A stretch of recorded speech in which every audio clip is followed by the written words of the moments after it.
Nation. Let's bring Brian Trascher in here for a few minutes. He's the Vice President of the Cajun Navy, of course, providing search and rescue. They have teams on the ground. Do you right now in Jamaica, Brian?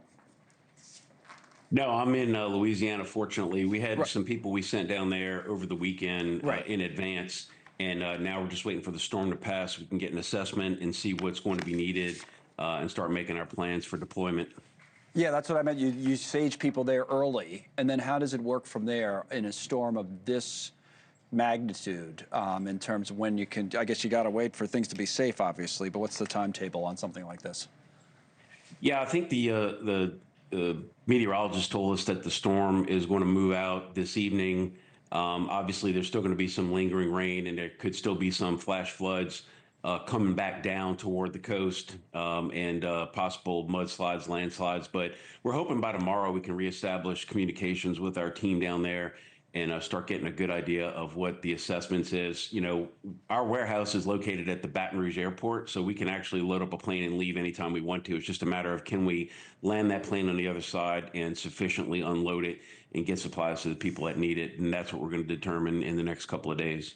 You know, I do have this on our tablet here that I'll highlight for a moment just to give people kind of a size of the whole nation of Jamaica compared to what you might recognize Hagerstown, Maryland, or Washington, D.C. in the United States, and what we're talking about. Because when I was looking at it earlier, I know Max was making good points there that maybe on the east they're a little bit better off in Kingston, which is highly populated. But that, even top right of the screen, we see it there, Brian. This storm, it just seemed to me, it was so huge. I couldn't even find Jamaica on the map when the top right with the when it was moving in, and now you get a sense of the eye. You've been through and dealt with people and things like this before. This one does seem different, as they say. I know that there's been some other tough ones. You know, if you're a weather nerd like me, I mean, this really is a beautifully artful storm.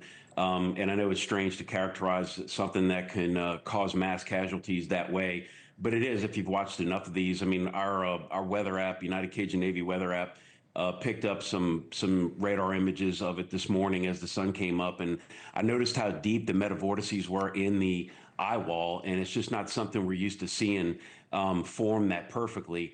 And so that told us, and that obviously it started, the pressure started dropping below 900 millibars, which we never see. So we knew it was going to be a catastrophic situation in Jamaica. We're just hoping for the best. It is a good thing that it came in at low tide versus high tide and missed the main population center. But the other thing to realize is that a lot of the structures in Jamaica are not built to the same code as they are in the United States. So those people are in a lot of danger. What about those unique characteristics that you described in the storm will be the most challenging for your people going in here in the coming days? Just, damaging infrastructure like airports and ship ports. There's a couple different ways to get on island, but you got to be able to do it safely. Here in Louisiana, we're used to flying amphibian aircraft, but we'd have to get one that, had at least a 400 or 500 mile safe range, even if we were going to do a water landing somewhere in Jamaica. The other thing is for our organization, when we do international deployments, we have to coordinate with certain divisions of the State Department.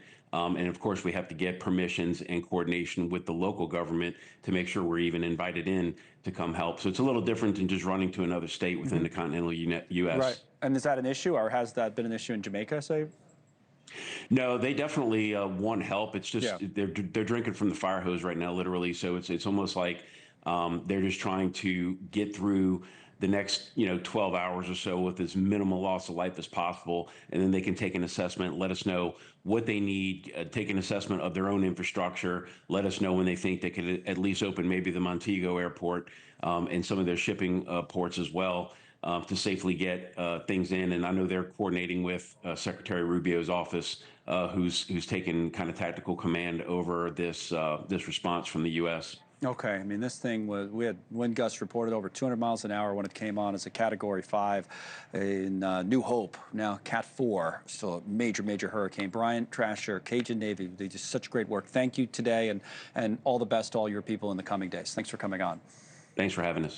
Thank you for watching. Subscribe below and download our NewsNation app right now on your phone, and you will get fact-based, unbiased news for all Americans.